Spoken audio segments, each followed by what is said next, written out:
హైదరాబాద్ నగరంలోని జీడిమెట్ల ప్రాంతంలో జరిగిన ఒక దారుణ ఘటన స్థానికులను, మీడియాను షాక్కి గురిచేసింది. ఒక 10వ తరగతి చదువుతున్న బాలిక తన ప్రియుడు మరియు అతని తమ్ముడితో కలిసి తన సొంత తల్లిని హత్య చేయించింది.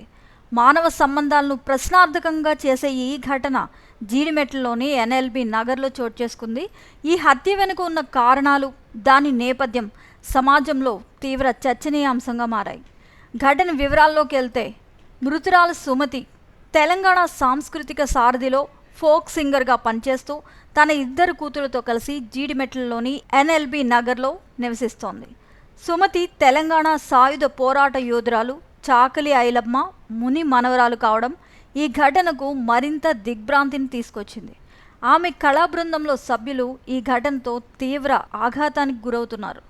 సుమతి పెద్ద కూతురు సునీత 10వ తరగతి చదువుతోంది. 8 నెలల క్రితం ఇన్స్టాగ్రామ్ ద్వారా నల్లగొండకు చెందిన రాము అనే యువకుడితో పరిచయం ఏర్పడింది. రాము ఒక డీజే ప్లేయర్గా పనిచేస్తున్నాడు. వీరి పరిచయం క్రమంగా ప్రేమగా మారింది. ఫోన్ కాల్స్, సందేశాల ద్వారా వీరిద్దరూ సన్నిహితంగా మెలిగారు. అయితే ఈ విషయం సుమతికి తెలియడంతో ఆమె కూతుర్ని తీవ్రంగా మందలించింది. ఈ వయసులో ప్రేమ వ్యవహారాలు సరికాదు, చదువుపై దృష్టి పెట్టు అని సునీతకు హెచ్చరించింది. తల్లి మాటలు సునీతకు కోపం తెప్పించాయి. తన ప్రేమకు అడ్డంకిగా ఉంది, తల్లిని తొలగించాలని నిర్ణయించుకుంది. ఈ విషయాన్ని ఆమె తన ప్రియుడు రాముతో పంచుకొని ఇద్దరు కలిసి హత్యకు పథకం రచించినట్లు తెలుస్తోంది. ఈ కుట్రలో రాము తన తమ్ముడు కిషన్ సహాయం తీసుకున్నాడు. 5 రోజుల క్రితం సునీత తన ప్రియుడు రాముతో కలిసి ఇంటి నుంచి పారిపోయినట్లుగా తెలుస్తోంది. ఈ విషయం తెలిసి సుమతి జీడిమెట్ల పోలీస్ స్టేషన్లో కూతురు కనిపించడం లేదని ఫిర్యాదు చేసింది. అయితే 3 రోజుల క్రితం తిరిగి ఇంటికి వచ్చింది సునీత. జూన్ 23, 2025 సాయంత్రం సుమతి ఇంట్లో ఒంటరిగా ఉన్న సమయంలో సునీత, రాము, కిషన్ ముగ్గురు కలిసి ఆమెపై దాడి చేశారు. ఆశ్చర్యకరంగా హత్యలో ఉపయోగించిన చున్నీని రాము తన నడుము కట్టుకుని పోలీస్ స్టేషన్కి వెళ్ళినట్లు పోలీసులు తెలియజేశారు. సుమతి చిన్న కూతురు ఇంటికి రాగానే ఈ దారుణ దృశ్యాన్ని చూసి స్థానికులకు సమాచారం ఇచ్చింది. వారి ఫిర్యాదు మేరకు జీడిమెట్ల పోలీసులు కేసు నమోదు చేసి 3 నిందితులను అదుపులోకి తీసుకున్నారు. ప్రస్తుతం పోలీసులు ఈ ఘటనపై లోతైన దర్యాప్తు చేస్తున్నారు. సుమతిది తెలంగాణ సాయుధ పోరాట యోధురాలు చాకలి ఐలమ్మ ముని మనవరాలు కావడం ఈ ఘటనకు మరింత విషాదాన్ని తీసుకొచ్చింది. తొర్రూరు సమీపంలో ఇనుగుర్తి ఆమె స్వగ్రామం.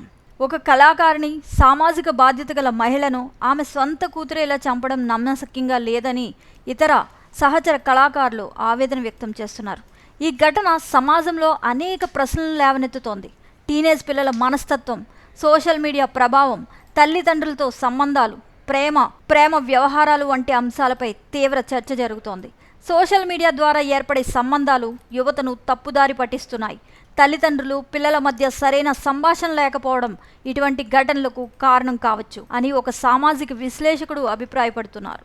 స్థానికులు ఈ ఘటనతో భయాందోళనలో ఉన్నారు. సుమతి ఎంతో నిశ్శబ్దంగా కష్టపడి జీవించే మహిళ. ఆమెకి ఇలాంటి దుర్గతి పట్టిందని ఎవరు ఊహించలేదు.